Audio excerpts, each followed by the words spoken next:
So before we talk about the future of the work, let me speak a little bit about where are we exactly now.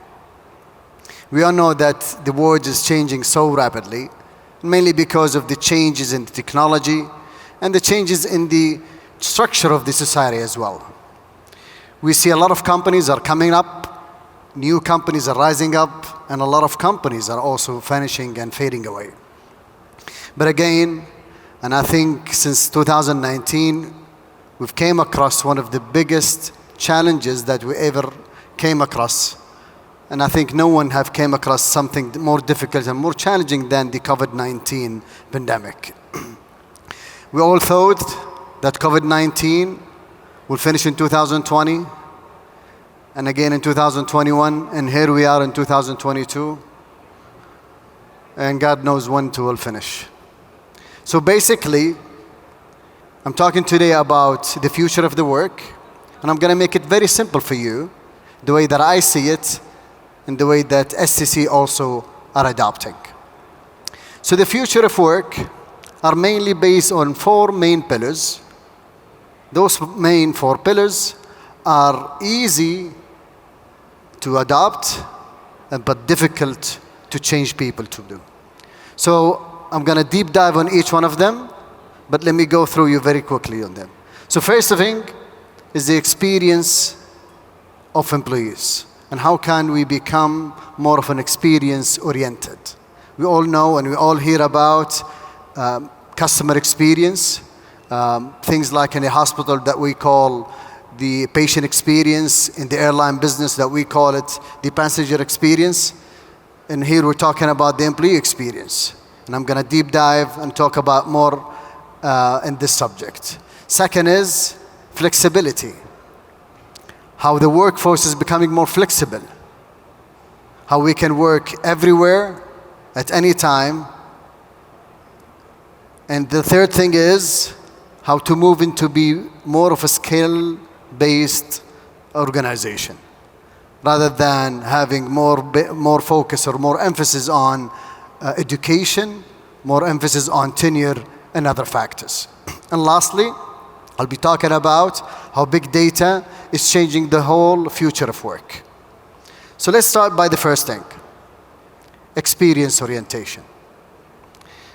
Steve Covey once said that you always need to treat your employees the way that you would treat your customers. In fact, I would say that customer experience and employee experience are two faces for the same coin. They are not proportional, I would say, but I see that the more companies are adopting employee experience, the better always the customer experience. And I'm going to talk about some numbers to provide a proof about this. Employee experience are perceptions, are touch points, journeys that employees they go through since the beginning of their hire until they retire or leave the company. Employee experience are always something that makes and differentiate good companies from other companies. And to put a business impact perspective on this, and I'm going to pick on the middle number here. This number, this was mentioned by Jacob Morgan. And Jacob Morgan, by the way, he's the godfather of employee experience. He mentioned that, and it is proven that companies who are adopting employee experience, they have 40% lower employee turnover than other companies who are not. Also, MIT is based on a research that they just showed that if companies are adopting employee experience, they are 12 times better and having higher customer advocacy than others. And many numbers that I'm showing based on research, such as how important that employee experience or how effective employee experience can have on the higher net promoter score by 24%. Numbers like it also result in 80% more and higher productivity. And not only that, it also touches the efficiency of the organization. And an example of this, that it also results in around 50% less absent days in organizations who are adopting employee experience. From a business perspective as well, adopting employee experience helps a lot in spreading the culture of agility within the organization. I've seen companies who are more agile than others, and when I see the differentiation, I look at it from an employee experience perspective. And that changes not only the employee journey or employee, experience within the organization, but it also affects the agility of the organization itself, and that of course leads to a better performance, and of course that leads to a better customer experience. And again, having more engaged environment within the organization, that leads to more innovation and also more creativity within the organization. And finally, and that has a direct impact on what we call an employer of choice. The better and the more that companies and organizations adopting employee experience, the better their employer of choice image toward employees. And I'm sure that you guys, including myself, we always hear very good stories about companies who are adopting an employee experience. They're building a very good journey for employees, especially at the onboarding journey, the other sub-journeys such as the promotions, the training, and others. And that also leads into a better employer of choice and a better employer branding perspective. The second pillar is how to be more flexible. And there are many elements and many aspects of how to be flexible, but I'm going to pick on only 3 of those aspects. The first one is how to move from having a fixed working hours, 9 to 5, into working at any time. And again, having a fixed on a corporate office desk to work anywhere that you want. But what I would like to focus more is at the last point here, which is about where companies are moving into, or from relying into formal emails, and maybe sometimes letter, and I hope not, into what we call collaborative platforms. And this is something that made a difference in any organization that want to move to be having more of a work or agile work or a flexible work. That made us define what we call now a hybrid work environment. And according to Boston or BCG, that the hybrid work environment will be the most adopted environment in a very near future. And not only what happened in 2019 during the COVID-19, where it shows here that 43% of employees at that time used to work from home, but research shows that up until now, 52% of employees, they still work remotely 1 day a week. And 68% of employees, they still also work remotely for at least 1 day a month. So the need to move into having more of a hybrid work environment becoming more pressing. And there are many ways that I'm just showing here that will help organization to move into the hybrid work environment. But again, I'm going to pick on the most 2 important aspects that I really encourage you guys to look and to deep dive on. Number 2, in order to move into more of a best hybrid work environment, I always suggest that you reinvent the way that you look at your HR policy. Some people think that it's only a change or a small change, that it's related only to the way that you're working from home or remote working policy. Now, I think it is more than that. It also relates to revamping the whole related policy. You map all of your policies like the time attendance policy, the promotion policies, the salary adjustments policies, and all of other policies to match the more flexible hybrid work environment. Number 7 is to focus on well-being. I remember 5 or 6 years ago, research studies were always showing that when you ask an employee why do they move from a company to another, or why they are joining a company, you always see the reasons of a better salary, a better working environment, a better opportunity, or maybe a better position. Or we have a guest or a new guest in the last couple of years surveys and started climbing up the ladder. That new guest is the well-being.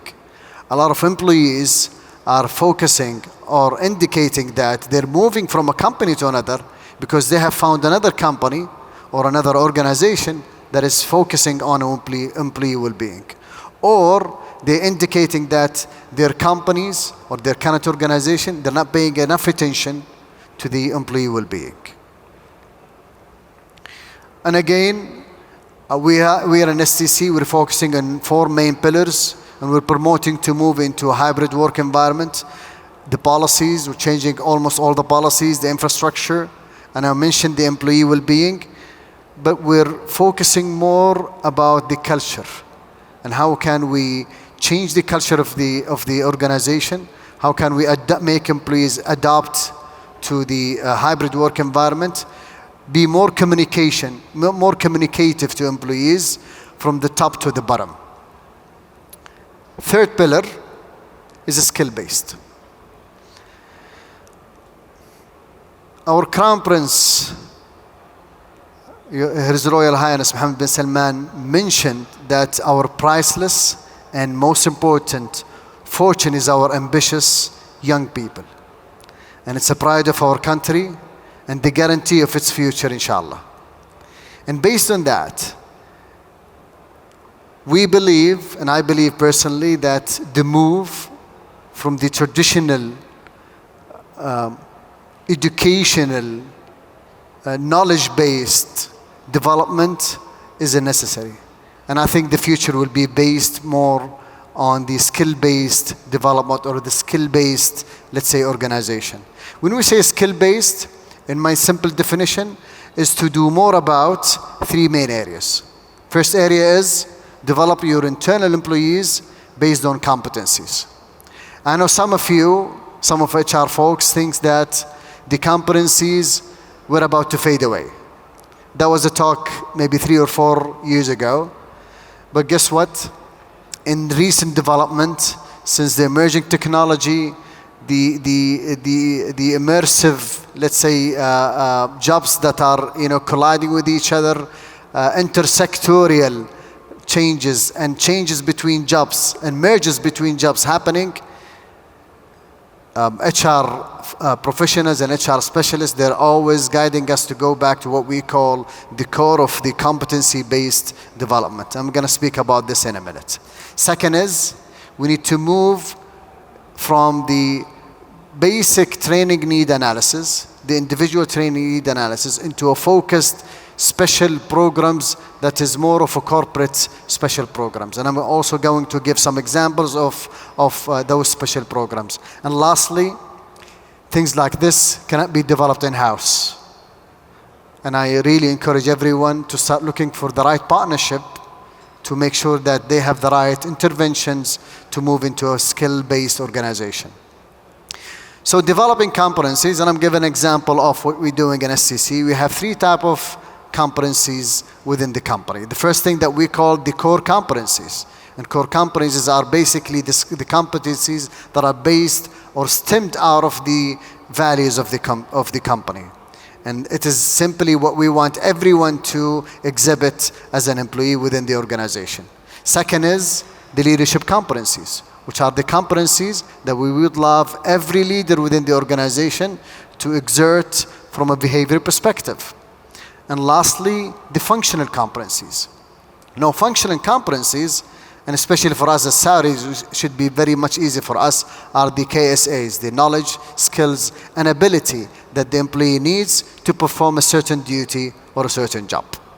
So, building those 3 types of competencies will make it very easier for any organization to move from the normal traditional base of knowledge or education or even tenure to be a skill-based organization.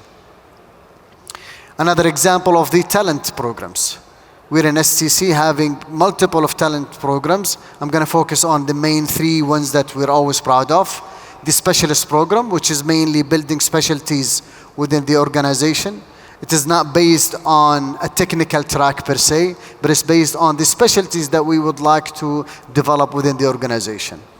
The high potential is the leadership track that we want to build for our future leaders within the organization. And lastly, which is very important, and I think it is mainly needed for organizations, especially if they are in a big size organization, the like of our program, the talent incubation program, which is basically a fresh graduates program.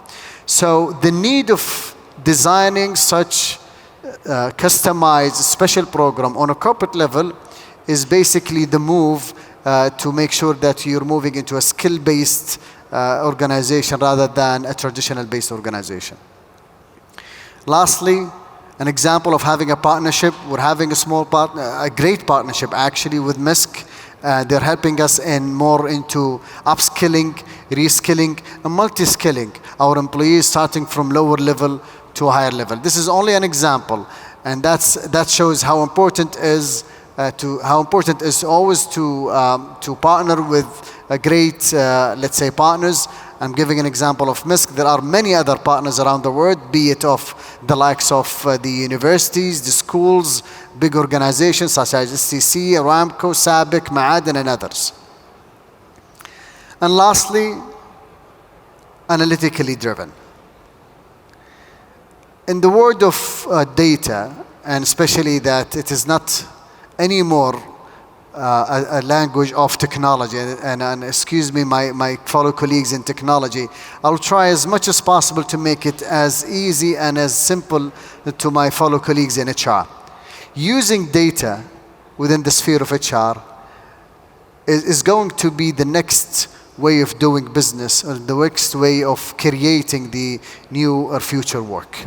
And I'm going to give very small examples, and I'm going to show a simple roadmap that will help each HR leader how can they transform their HR organization into or to be more analytically driven.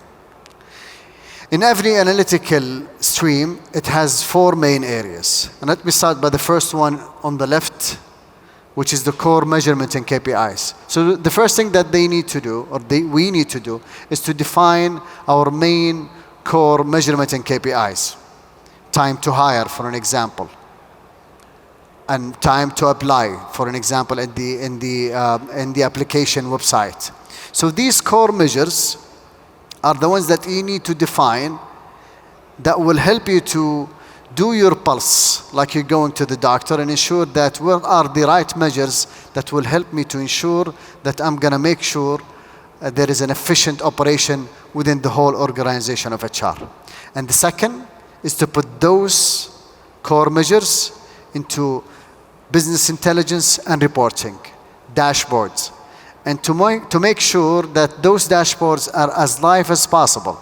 That will help you into more of decision making, better decision making based on a live data, especially in an organization as big as SCC, where we have lots of employees. We need live data.